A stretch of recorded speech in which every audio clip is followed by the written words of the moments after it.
কয় রেললাইন বাংলাদেশে নিলে, বাংলাদেশের রেললাইন নিলে তারা বাংলাদেশের ক্ষতি কি? যেই মহিলা, যেই লোক এই কথা বলতে পারে যে রেললাইন ঢুকলে ক্ষতি কি বাংলাদেশ দিয়া আরেক দেশের, এত আরেকদিন বইলা বসবে যে বাংলাদেশ নিয়ে গেলেই ক্ষতি কি? সমস্যা কি? আমরা বিরাট বড় একটা রাষ্ট্রের নাগরিক হইলাম। হ্যাঁ, কি মজা! কত মজা না, কত মজা না!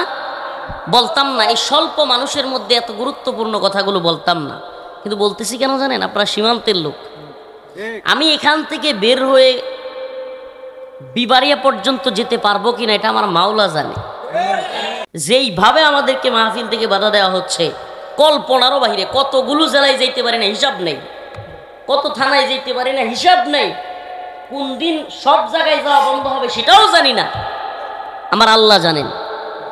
কিন্তু সুযোগ যতটুকু পায় তোমাদেরকে সজাগ করে যায় মুসলমান, এটাই আমাদের জন্য সুবর্ণ সুযোগ। হতে পারে আজকের কথাও শেষ কথা, বাকি আল্লাহ জানে, কিন্তু তোমাদেরকে সজাগ করে যায়। এই খুঁটা মুটা আন্দোলন, এই সে, এগুলো ভুয়া, এগুলো বাস্তবে হলো এগুলো খাওয়া দেওয়া আন্দোলন। আমি জানি আমার ভাইরা যুবকেরা রাগ করবে যে খুঁটা আন্দোলন খুব যথার্থ। আমি বলি ভাই, খুঁটা আন্দোলন দরকার। খুঁটা আন্দোলন কি দরকার? অবশ্যই দরকার। কেন যোগ্য ছেলেটা চাকরি পাবে না? কিন্তু এগুলো খাওয়ায় দেওয়া আন্দোলন।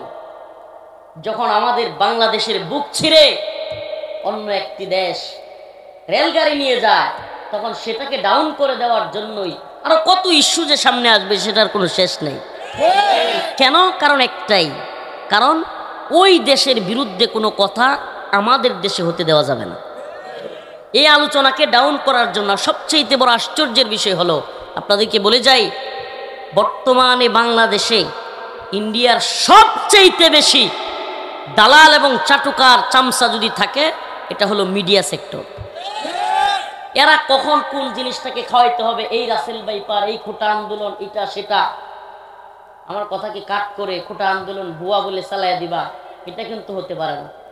আমি যেটা বলতে চাচ্ছি, আমার কথা ভালোভাবে বুঝবার চেষ্টা করো। খুঁটা আন্দোলনের যৌক্তিকতা আছে। অবশ্যই যুবকেরা পড়াশোনা করবে, পড়াশোনা করে চাকরি নিবে, তার যোগ্যতা অনুযায়ী নিবে। কেন কোটা দিয়ে নিবে? সেটা অবশ্যই সমর্থনযোগ্য। কিন্তু প্রবলেমটা যেই জায়গায় আমার দেশের ভালোবাসা আমার মধ্যে থাকতে হবে আগে, সেটা ইমানের প্রতি ভালোবাসা থাকতে হবে সেটা আগে। আমার মধ্যে যদি এই গায়রত না থাকে, ভাই আপনি যে চুক্তি করলেন, চুক্তির মধ্যে তো লেখাই নাই যে এই যে ত্রিপুরা আছে বা এই যে 7 সিস্টার, যেগুলো ত্রিপুরা, নাগাল্যান্ড, আসাম, মেঘালয় কিংবা আরো যে 2-1টা রাজ্য আছে, আপনি ভারতের মূল রাজ্য থেকে এই রেলগাড়ি দিয়ে অস্ত্র নিয়ে এসব রাষ্ট্রে বিদ্রোহ দমন করবেন না, এটা তো চুক্তিতে লেখা নেই। আমার কথা মনে বুঝতেছেন না আপনারা? এই রেলগাড়ি দিয়ে প্রশাসনিক জিনিসপত্র যাবে না, এটা লেখা আছে? তাহলে যদি এই জিনিসপত্র বাংলাদেশ দিয়ে যায়, বাংলাদেশ একটা যুদ্ধক্ষেত্র হবে কিনা? বাংলাদেশের আশপাশে আপনারা 7 সিস্টার বুঝেন, চিকেন নেক বুঝেন? আমি আলোচনা লম্বা করলে বুঝবেন। চিকেন নেক বলা হয় সাপের মাথার মতো একটা জায়গা, যেটা বাংলাদেশ এবং ভারত সীমান্ত দিয়া একেবারে ছোট্ট ভারতের 7টা রাজ্যে গিয়ে ঢুকছে। 7টা রাজ্য, কয়টা? 7 সিস্টার বলা হয় এগুলোকে। এই 7 সিস্টারে যে রাজ্যগুলো ঢুকছে, এই কথাগুলো অনেকের মানে এই প্রোগ্রামগুলোতে খুব গা জ্বলে, খুব কষ্ট লাগে। এই দান্দাও আছে। আল্লাহ পাক এই ভাইরালিজম, সেলিব্রিটিজম থেকে আমাদেরকে রক্ষা করুন, বলো আমিন।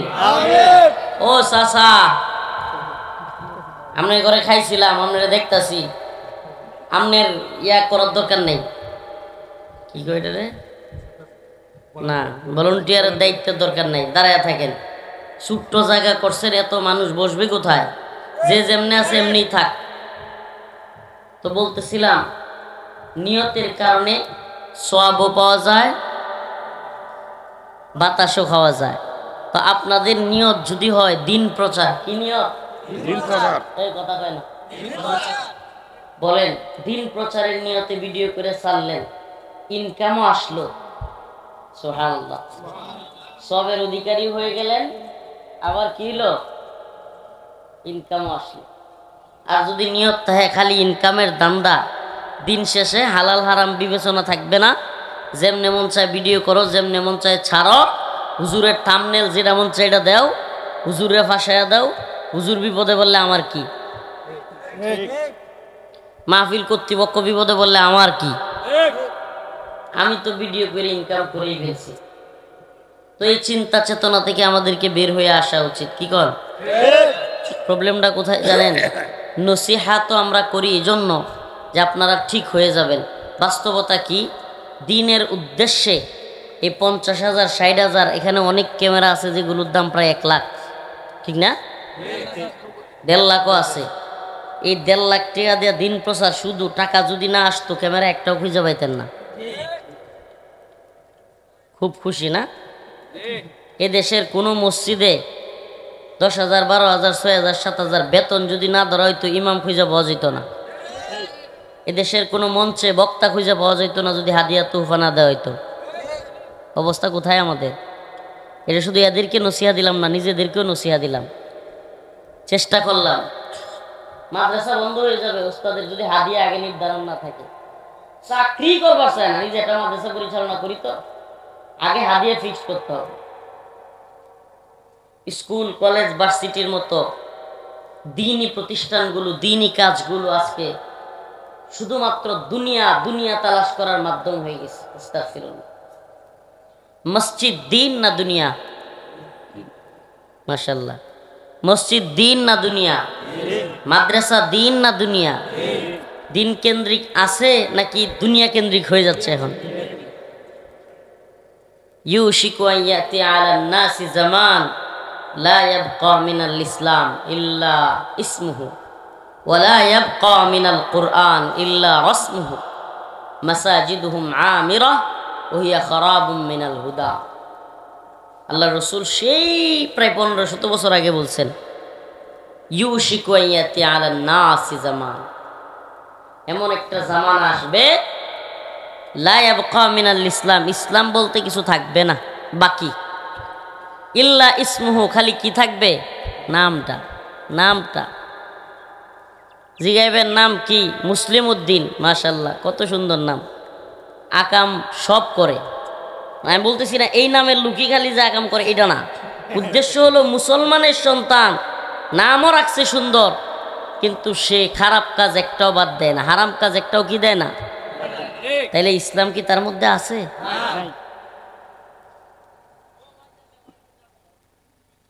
ওয়ালা ইয়াবকা মিনাল কুরআন ইল্লা রাসমুহু,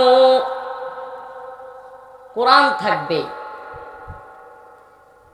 আল্লাহ তাআলা বলেন ওয়ালা ইয়াবকা মিনাল কুরআন, কোরআনেরও কিছুই বাকি থাকবে না, ইল্লা রাসমুহু, শুধুমাত্র শাব্দিক জ্ঞান বা রসম এইটা চলবে আর কি। কোরআনের হালাল কোরআনের হারাম আমরা কি মানি? সত্যি বলেন, কোরআনের হালাল হারাম আমরা মানি না? মদ খাওয়া কোরআনে হালাল না হারাম? কথা বলেন। গাঁজা সেবন করা কোরআনে হালাল না হারাম? এই মাদক কেন্দ্রিক যে জিনিসগুলো আছে, যেগুলো নেশা হয়, মানুষকে নেশাগ্রস্ত করে, এগুলো হালাল না হারাম? অথচ আমরা কি এগুলো করি না? আমরা তো করি। আমাদের রাষ্ট্রীয়ভাবেও এগুলোর বৈধতা দেওয়া হালাল, মানে রাষ্ট্রীয়ভাবে এগুলো কি? কোরআন বলতেছে ইন্নামাল খামর ওয়াল মাইসির ওয়াল আনসাব রিজসুম মিন আমালিশ শাইতান। খমর, মদ, জুয়া, গণনা এগুলো কি? শয়তানের কাজ, এগুলো হারাম আল্লাহর পক্ষ থেকে। এখন আমরা কি এগুলো করি না? আমরা তো করি, অনেকে গুনাহ মনে করি। যারা গুনাহ মনে করে মাসআলাটা ভালোভাবে বুঝেন। যদি কোনো ব্যক্তি, ফতোয়া দিচ্ছে না, মাসআলা, যদি কোনো ব্যক্তি গুনাহ মনে করে গুনাহ করে, সেই ব্যক্তি তওবা করলে তওবা কবুল হবে, চান্স আছে। কিন্তু যদি কোনো ব্যক্তি গুনাহকে গুনাহই মনে না করে, গুনাহকে অবজ্ঞা করে, অবহেলা করে, ঈমান চলে যাবে। বৈধ মনে করলে কি হবে? আরে কোরআন কই লিখিয়েছে এটা বৈধ, এটা হালাল, যদি বলে কি হবে? মদ হারাম। কে বলছে এটা? রাষ্ট্রীয় সিদ্ধান্ত যদি হয় মদ হালাল, তাইলে কি মদ হালাল হয়ে গেছে? হারাম কি আছে? পর্দা করা ফরজ। পর্দা করা ফরজ। ওয়াকারনা ফি বুয়ুতিকুন ওয়ালা তাবাররাজনা তাবাররাজাল জাহিলিয়াতিল উলা। মহিলাদের পর্দা করা কি? আল্লাহ পাক বলেছেন ওয়ালা তাবাররাজনা তাবাররাজাল জাহিলিয়াতিল উলা। জাহিলিয়াতের যুগের মতো তোমরা বেহায়াপনায় বেলাল্লাপনায় নিজেকে নিয়ে যেও না।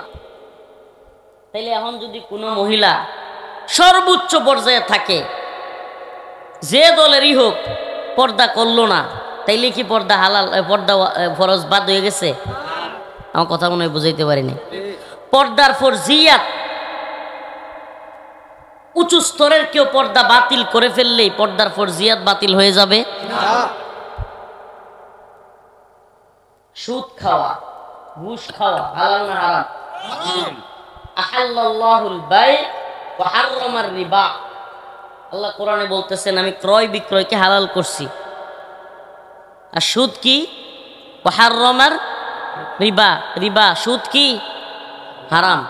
এখন রাষ্ট্রীয় আইন যদি হয় যে সোনালী ব্যাংক, জনতা ব্যাংক, অগ্রণী ব্যাংক, সব ব্যাংক বৈধ হালাল, ব্যাংককে সাপোর্ট দিতে হবে, বাহিনী তৈরি করে সেই ব্যাংককে নিরাপত্তা দিতে হবে। হালাল তো হালাল, আবার নিরাপত্তাও দিতে হবে। হালাল কখন হালাল বুঝবেন? আল্লাহর হারামটাকে হালাল বানাইছে, এটা বুঝবেন কিভাবে? বুঝবেন এইভাবে যে আপনি যদি আল্লাহর হারামকে তারা হালাল মনে না করে, তাইলে দেখবেন আপনি যদি সেটাতে বাধা দিতে চান তারা চুপসে যাবে। কি করবে? মনে করেন একটা লোক সে জানে মদ খাওয়া কি হারাম, খারাপ কাজ, তাকে যায় বলবেন ভাই মদ খাইও না, লজ্জায় হইলেও একটু আড়ালে চলে যাবে। কি করবে? আপনারে দেখানোর জন্য হলেও বোতলটা ফেলে দিবে। কি করবে? কিন্তু যদি বোতল আমনের মাথায় বাড়ি দেয়, তাইলে কি বোঝা গেল? হ্যাঁ যেটা করতেছে এটাই ঠিক। আমি মনে হয় কথা বুঝাইতে পারতেছি। সে যা করতেছে তা কি? কারণ বাংলাদেশে সুদের কোনো ব্যাংক যদি আপনি ভাঙতে যান, আপনি কই থাকবেন?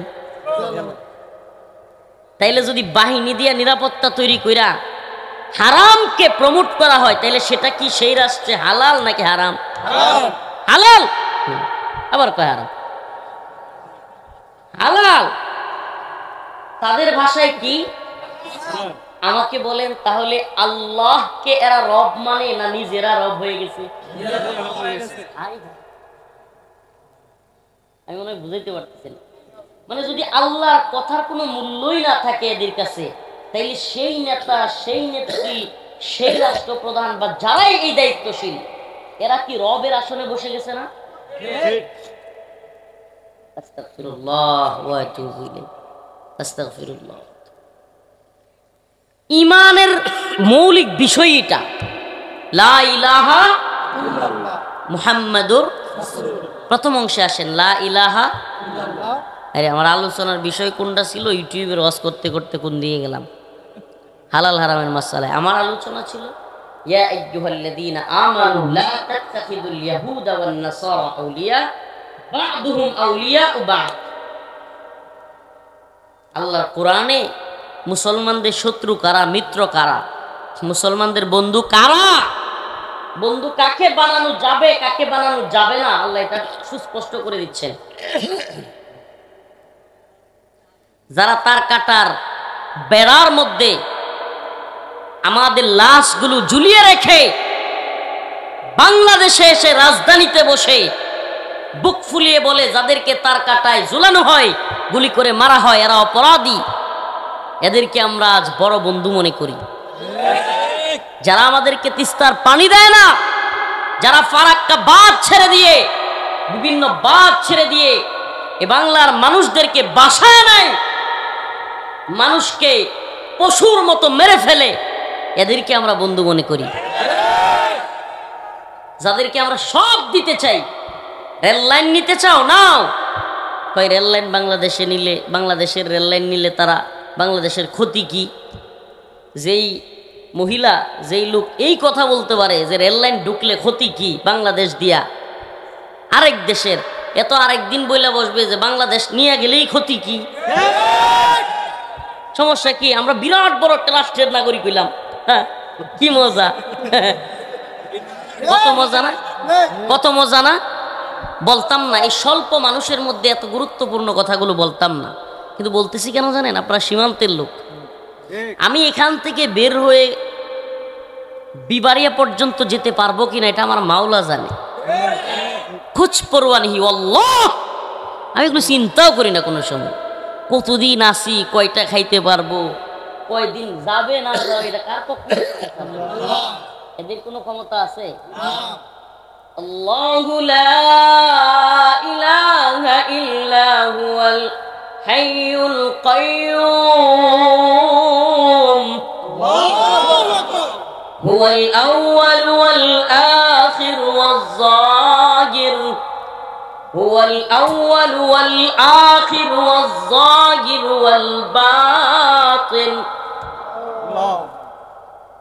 তাবারাকাল্লাযী বিয়াদিহিল মুলক وهو على كل شيء قدير قل اللهم مالك الملك تؤتي الملك من تشاء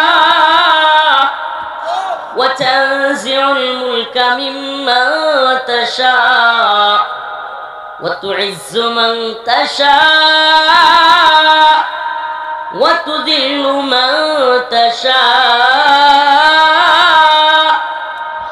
بيدك الخير إنك على كل شيء قدير। আল্লাহর বরত্বের গান কতক্ষণ গাইলাম।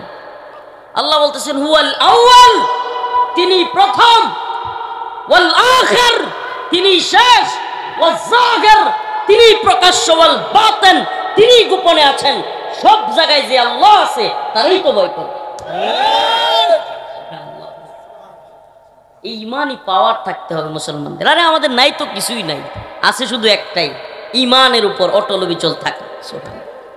আমাদের নাই তো কিছুই নাই, আমরা জানি আমাদের কামান বিমান রকেট লঞ্চার এগুলো নাই, কিন্তু মোল্লা দাঁড়ায় গেলে America, Britain, France, Germany, Soviet সহ সবগুলো নাকে খত দিয়ে আফগানিস্তান থেকে পালা। আমরা মুমিন, আমরা দাঁড়াতে জানি, আমরা কাউকে পরোয়া করি না আল্লাহকে ছাড়া। আল্লাহ, আমার মৃত্যু যেদিন আছে সেদিনই মরতে হবে, পৃথিবীর কোন ক্ষমতাধর আমাকে মানার ক্ষমতা রাখে, বিশ্বাস আমাদের আছে।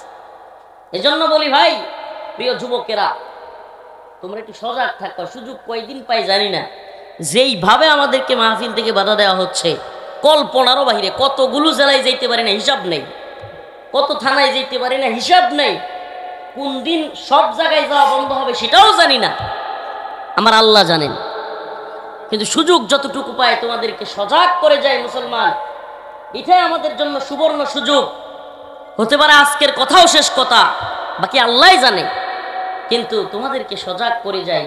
এই খুঁটা মুটা আন্দোলন, এই সে, এগুলো ভুয়া, এগুলো বাস্তবে হলো এগুলো খাওয়া দেওয়া আন্দোলন। আমি জানি আমার ভাইরা যুবকেরা রাগ করবে যে খুঁটা আন্দোলন খুব যথার্থ। আমি বলি ভাই, খুঁটা আন্দোলন দরকার। খুঁটা আন্দোলন কি দরকার? অবশ্যই দরকার। কেন যোগ্য ছেলেটা চাকরি পাবে না? কিন্তু এগুলো খাওয়ায় দেওয়া আন্দোলন। যখন আমাদের বাংলাদেশের বুক ছিঁড়ে অন্য একটি দেশ রেলগাড়ি নিয়ে যায়, তখন সেটাকে ডাউন করে দেওয়ার জন্যই আরো কত ইস্যু যে সামনে আসবে সেটার কোনো শেষ নেই। কেন? কারণ একটাই, কারণ ওই দেশের বিরুদ্ধে কোনো কথা আমাদের দেশে হতে দেওয়া যাবে না। এই আলোচনাকে ডাউন করার জন্য সবচেয়ে বড় আশ্চর্যের বিষয় হলো, আপনাদেরকে বলে যাই, বর্তমানে বাংলাদেশে ইন্ডিয়ার সবচেয়ে বেশি দালাল এবং চাটুকার চামচা যদি থাকে, এটা হলো মিডিয়া সেক্টর। এরা কখন কোন জিনিসটাকে খাওয়াইতে হবে, এই রাসেল বাইপার, এই খুঁটা আন্দোলন, এটা সেটা, আমার কথাকে কাট করে খুঁটা আন্দোলন ভুয়া বলে চালাইয়া দিবা, এটা কিন্তু হতে পারে না। আমি যেটা বলতে চাচ্ছি, আমার কথা ভালোভাবে বুঝবার চেষ্টা করো। কোঠা আন্দোলনের যৌক্তিকতা আছে। অবশ্যই যুবকেরা পড়াশোনা করবে, পড়াশোনা করে চাকরি নিবে, তার যোগ্যতা অনুযায়ী নিবে। কেন কোটা দিয়ে নিবে? সেটা অবশ্যই সমর্থনযোগ্য। কিন্তু প্রবলেমটা যেই জায়গায় আমার দেশের ভালোবাসা আমার মধ্যে থাকতে হবে আগে, সেটা ইমানের প্রতি ভালোবাসা থাকতে হবে সেটা আগে।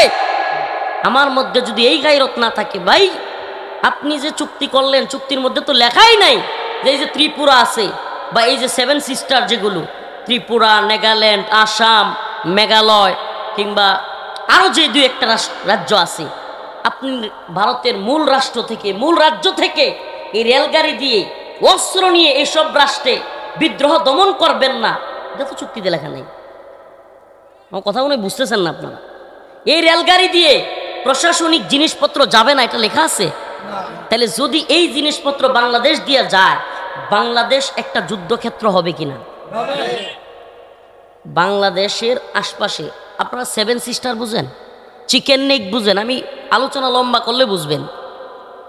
চিকেন নেক বলা হয় সাপের মাথার মতো একটা জায়গা, যেটা বাংলাদেশ এবং ভারত সীমান্ত দিয়া একেবারে ছোট্ট ভারতের 7টা রাজ্যে গিয়ে ঢুকছে। 7টা রাজ্য, কয়টা? 7 সিস্টার বলা হয় এগুলোকে। এই 7 সিস্টারে যে রাজ্যগুলো ঢুকছে, এই কথাগুলো অনেকের মানে এই প্রোগ্রামগুলোতে খুব গা জ্বলে, খুব কষ্ট লাগে। এই হুজুর এই সব কথা এখানে বলে কেন? আল্লাহ রসুলের কথা বলবো, আল্লাহ রসুলের কথা বলতেছি। কোরআন খুলেন, লাতাজিদান্না আশাদ্দান নাস আদাওয়াতাল লিল্লাযীনা আমানুল ইয়াহুদ ওয়াল্লাযীনা আশরাকু। আমার আল্লাহ সেই কোরআনে 1500 বছর আগে জানায়া দিয়েছেন, ও মুসলমান মনে রাখো, তোমাদের সবচাইতে কঠিন শত্রু হিসেবে তোমরা পাবা, একদল হলো ইহুদি আর একদল হলো মুশরিক, হিন্দুত্ববাদী মুশরিক। এটা কোরআনের কথা।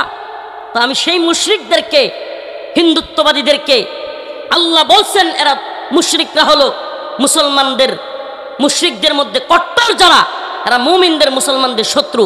আমি কি তাদেরকে চিহ্নিত করে দিব না? আল্লাহ কোরআনে বলতেছেন, লাতাজিদান্না আশাদ্দান নাস, মানুষদের মধ্যে আশাদ্দা, কঠিন আদাওয়াত, শত্রুতা, ওয়াল্লাযীনা আমানুল ইয়াহুদা ওয়াল্লাযীনা আশরাকু, মুশরিক এবং ইহুদিরা। তাহলে দেখেন না আপনি, আমাদেরকে কিচ্ছু দেওয়ার খবর নেই। আরে মিয়া, আপনি যে ব্যক্তি যে দলই করেন, আপনার মধ্যে ইসলামের প্রতি ভালোবাসা, দেশের প্রতি আছে তো?